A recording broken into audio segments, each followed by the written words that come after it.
very exciting episode of the podcast of Future Ed Curriculum Designs, where we go a little beyond India. And I'm very, very happy to inform you that we have amongst ourselves Mr. Joel.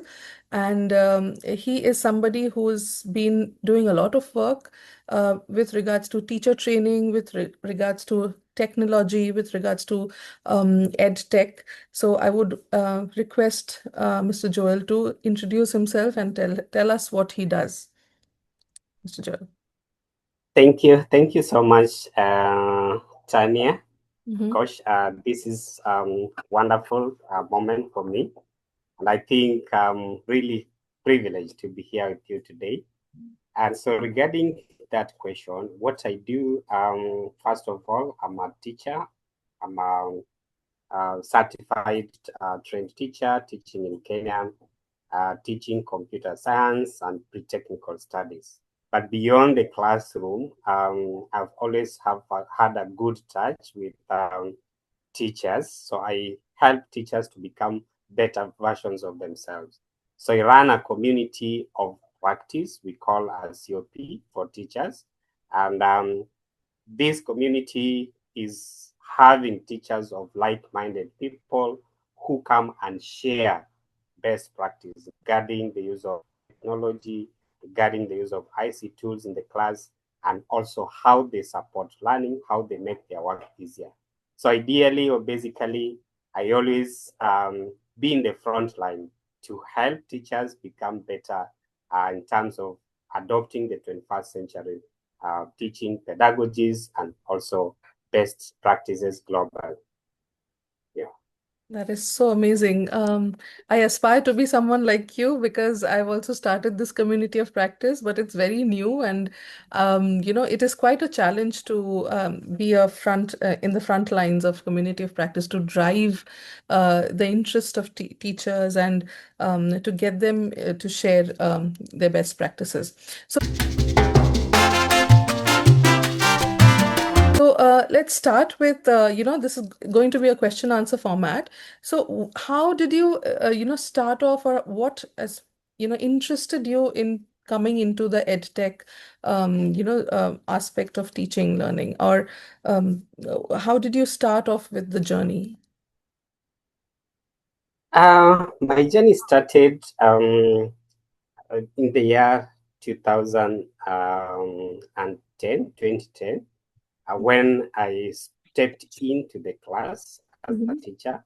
And Mm-hmm. I felt like teachers have been doing what they were, teachers have been actually practicing what they have been taught earlier on. And this is the traditional way of teaching, that Yes. is the chalk and the board.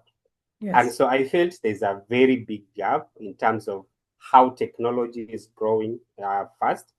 Initially, technology was seen in institutions like banks, insurance companies, Mm-hmm. but over time, it was getting into the classroom, and Mm-hmm. teachers had to uh, just learn on the job. Mm-hmm. So, in that case, therefore, I had the opportunity to train myself. I had to undergo several training to understand how I can even be of great help to my students.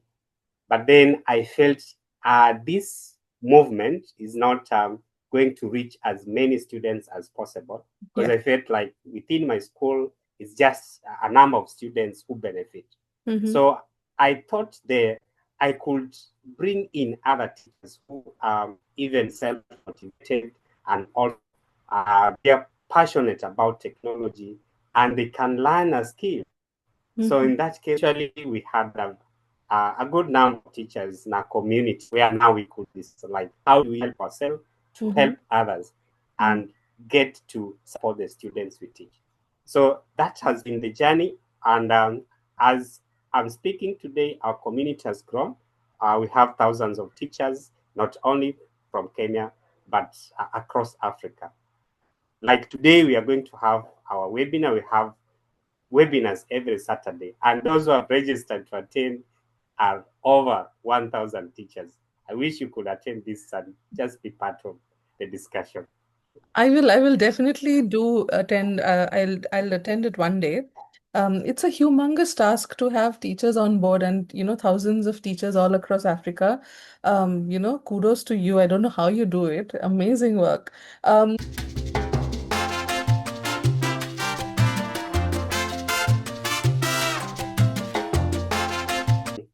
I was very proud when I saw that I could adopt the project based approach where my students could do a project. And this came when I introduced them to Scratch. Scratch is a visual programming software. And Mm-hmm, so I introduced Scratch. mm-hmm, And these students, initially, they used to be consumers of content, play games, they design, just play animations and also enjoy other people's stuff. But mm-hmm, at that very time, I introduced Scratch, then I showed them the platform. mm. Imagine they were able to come up with their first game. Game, yeah. And it was a game which was meant to create some awareness of environmental cleanliness and sustainability. They pick trash as they play, but again, at the back of their mind, it sticks in them that the environment has to be clean. And it's a game they are playing, but a theme behind it. So I was just very proud of that. And I felt like, yes, this is the route to go. Yeah. Yes, to go from consumers to creators, that's actually a very, very good achievement. Congratulations. I'm so proud Yeah. that you've done that. Okay, so I think that you had established code clubs in your school, right? I'm sure it was very tough initially to, crack into the system of traditional teaching. What were the barriers or what were the problems that you faced when you started the code clubs, or even before you started code clubs? Yeah, so barriers so many, and I would say because um, the environment itself is not very enabling. This is a remote school. I remember remote schools have all sorts of issues, connectivity issues, internet, there is, and even just uh, power issues. But Mhm, then I felt that I had an obligation. Like I can't stand and wait until we have everything. yes. One laptop, I felt this one laptop, which was my personal laptop, can still make a difference. Laptop, the internet, power, and even just the attitude of those teachers around me. Like, is this going to work? So those really are things that came out as barriers. But I Mhm, was able to even think beyond and see like I have to start and then now see how it goes. mhm, So I had to pick a number of students because laptop is one and the mhm, projector is one was inadequate the ICT tools because running a code club, in this case, you have to have a computer, a physical mhm, computer, mhm, because Scratch, which is a visual programming, cannot even run um, without any ICT device. mhm, mhm, So those ICT devices were not there. I only had my own laptop. And then, of course, the internet is a remote school. The power, we just heavily rely on electricity, which sometimes is not there. mhm, And not forgetting the attitude of um, the teachers around, the workmen, so to speak. Because mhm, now a code club has to be sustainable in a way. Even mhm, if I'm not in school, then the students should own it or another teacher should be supporting. mhm, So among many other barriers, those ones that were really outstanding. And mhm, I felt like this is now, um, this has to not stop me moving forward because mhm, I can't wait and say I have everything, then I start a code club. Yeah. mhm. Great. And who are the ones who helped you in overcoming these, barriers that you or the problems that you faced? Did you have a lot of people who helped you out? Were there organizations who came and, helped you once you had that code club running and established? Yeah, sure, sure, sure. First, first we had um, throughout my initiative of unit of practice, there was an organization which was by that time, that is last year, we had IREX. IREX had a program which they called K-Play, and so K-Play was supporting remote schools or underserved schools to learn digital skills and also do Scratch. So I mobilized a few teachers which were partnered to that organization, Mm-hmm. and we came up with a strategy so that now we can support each other. So when Eric saw that we are really organized, Mm-hmm. then it came handy to even bring some competitions. So they actually advised us to organize, Mm-hmm. uh, come up with projects where students can be vetted and even be awarded. So it was sort of motivating the students. And Yes. so when we had the first one, then students felt like this is something, because we had to move from rural school, and the event was in town where students had to travel, eat good lunch, and enjoy. So when Mm-hmm. we came back to school, then they felt like this thing is ours. We need to own it. So I would say IREX has helped me to just create a sense of sustainability in the students to Mm-hmm. own the Code Club program. That is IREX. Then we have STEAM Labs Africa, which is also part of the supporting system. They give us merchandise, in this case, t-shirts for the students. They give us an additional laptop. And Mm-hmm. so, yeah, the Code Club is growing. Students are happy. And I'm still looking into writing more proposal to well-wishers, funders, to just support the work we do in schools. Yeah. Yeah, like that is so great. I mean, it is so inspiring. Everything that you're saying, it takes a lot of courage and a lot of guts to go out of the comfort zone and do something for your community. So I'm really, really inspired. If somebody wants to start a code club, what would your advice be? What are the, steps one, two, and three, if you could help them out? I think for me, I would say this teacher or whoever wants to start a code club, you have to have the right attitude yourself, and then start small. Mm-hmm. Yeah, just begin. Um, um, just pick as a couple of students Mm-hmm. who you can manage, and then don't look at what you don't have, because now that will again like fix your Mm-hmm. mind and really see Demotivate. the yeah, demotivate yourself. So start small, be consistent, and of course, don't work alone. Look for people like Tanya to come Mhm. in and give you ideas. Yeah, sure. Right, right. Also, Joel, I see that you are into a lot of, teacher empowerment. So, what is it that you do, and how do teachers reach out to you, and how do you manage your community of practice? If you could, let us know about that. I think it all started with just the passion in me. Like I need to, if I learn a skill, then I feel to share. Mm-hmm. So that began even the school setup. I could call the teachers during lunchtime and say, hey, teachers, there's this stuff. This is an AI tool that can help us make our work easier. And so I felt like I have to cross the boundary, move across. I mean, even get to other teachers. And so in that process, then it got to a point where teachers just loved what I was doing.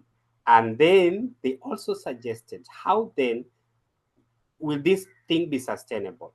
Right. So we came up with a strategy after a few consultation here and there, and then we had a sort of a committee where we plan, like for the entire year, we have a content calendar. So teachers, we co-create.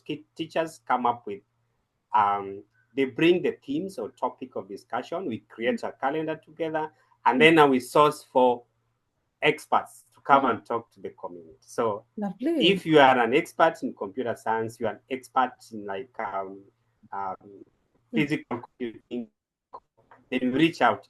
I could have my network of friends. You could have your network of friends. Mm-hmm. That pool now, we bring all those people together.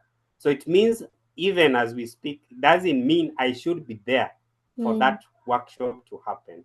Mm-hmm. I may not even log into that workshop, but everything moves smoothly. Yeah, So you have actually created a good system that can run on its own, and it is sustainable as well. Right. exactly. So when you spoke about your committee, it was in your school itself, right? It started off in your school. In my school, I've been training the teachers. I've also got opportunity to train in our zone. Mm-hmm. The curriculum has changed in Kenya. We have competence-based education. Mm-hmm. So from content-based curriculum to competence. So we are like getting into the new system, and this thing is just new for like all the stakeholders. So I've been training teachers because I had the first hand to be trained myself, and I'm also a curriculum developer. So I use that skill to empower the rest. So it actually began from the school, Mm-hmm. then to the zone, to the sub county, and as we are speaking, with the support of STEAM Labs Africa, of course, Mm-hmm. we have moved across boundaries, and we have teachers from across Africa, Asia, and partly in the UK and US. Yeah. Okay. So that is a huge network that you have. Um, so when you spoke about AI, right? You spoke about how you spoke to your teachers about AI. How do you think in Africa teachers are using AI, or where are they in the learning curve? As in, have they started using AI? Are they still a little jittery about it, or have they moved forward and they have incorporated it in their classes very well? So how do you think that's happening? I would say partly teachers have embraced AI, Mm-hmm. but that part of usage in terms of how does that AI help you as a teacher is still not very clear to most teachers. But I am very sure that most teachers know how to like even search for information, chat GPT, but how to tailor it to actually help this teacher to improve, like become a better teacher, or just get the specific content that can be used for teaching. That's Mm-hmm. now where the gap lies. So there's a lot that needs to be done. Mm-hmm. Um, leaving um, leaving that aside, is that part of ethical usage of AI. Mm-hmm. So teachers again have to really understand that it's not just what you get from AI is perfect and correct. You need to put your expertise, really analyze it, and tailor it. So AI has to be a supporter, a Mm-hmm. core teacher, so to speak, Yes, replace it. Yeah. absolutely. Joel, are you teaching right now? As in, do you have a class that you teach, or are you doing this only? Um, do you? Yeah, sure. I actually have a class. I teach. I'm a classroom teacher, Oh, and so that's where I draw my inspiration, because what I tell, I share to my friends, or the skills I learn, I mm, try them myself right. with my students. So that's a. So I have the first-hand experience. How do you manage the time with being a class teacher, a subject teacher? I'm sure you're very busy. Oh, lovely. Yeah, sure, sure. Very busy indeed, and I like it that way because at least I'm occupied. Yes, Because absolutely. most of these teacher engagement is Mm, virtual. It's yeah. a matter of emails here and there, WhatsApp messages here and there. Mm, But I also have to plan for my, and I use yes. even the AI tool, things that can be automated to give me more time to concentrate on guidance and counseling Yes. for my How students. did So it how I did how did really, How did, sorry to cut you short, how did AI free up your time? Can you give us a little bit of a suggestion of what are the things that you do with AI so that it frees up your time as a teacher? So if you could give us some guidance there. Sure, sure. So, teachers have to prepare the documents, the schemes of work, lesson Mm-hmm. plan. You have to do that. Mm-hmm. The teaching and learning resources. Yes. And so, AI for me, with good prompts, Mm. I'm able to have an entire schemes of work, Right. which is suited to my students. So Right. instead of like doing the scheming of work for like the entire week, 2 weeks, it just that takes me like just a 1 hour or so. Mm. I do lesson plan the same way.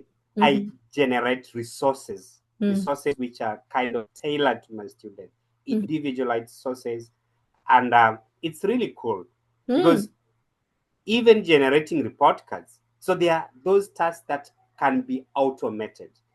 Right. Analyzing the scores, performance scores, Mm-hmm. I use AI.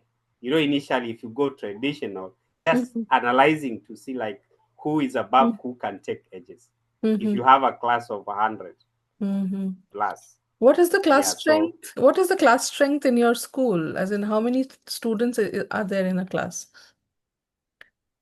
the class with less students is 100, but we have 130, 140. And remember, that is one stream. So if it's grade 9, we Mm-hmm. have 9 blue, 9 green. Those are two streams, and each class is over 100. So you can imagine, like you want to analyze scores, they have done an assessment, and then you go the traditional way, then you can take an entire Yeah. whole tab. I Yeah. can understand so many students, it would have taken weeks if you want to do it in the traditional way. But I understand AI. Do you also generate worksheets and any kind of, lesson learning experiences with AI as well? Yeah, project guides. I'm a proponent of project-based learning. So Mm-hmm. I actually generate projects Mm-hmm. guides which can even be tailored to my students, and this is also in line with what the students have learned. Mm-hmm. Yeah. What is the curriculum that you follow in Kenya or in your school? Which curriculum is it?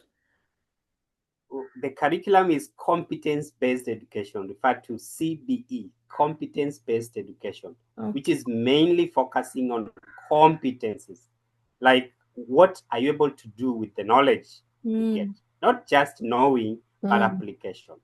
You mm, really have to demonstrate mm. what you know. In- So eh, emphasis is skill Lovely. as opposed to knowledge.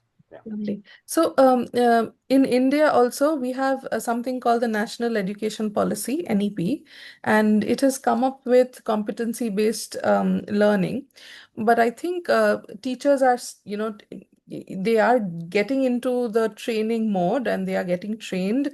But it is, how did, has the transition happened in your school system? Have all the teachers, do they understand how competency-based education works? Or what is it? I'm just going away from the script, sorry, because I'm also interested.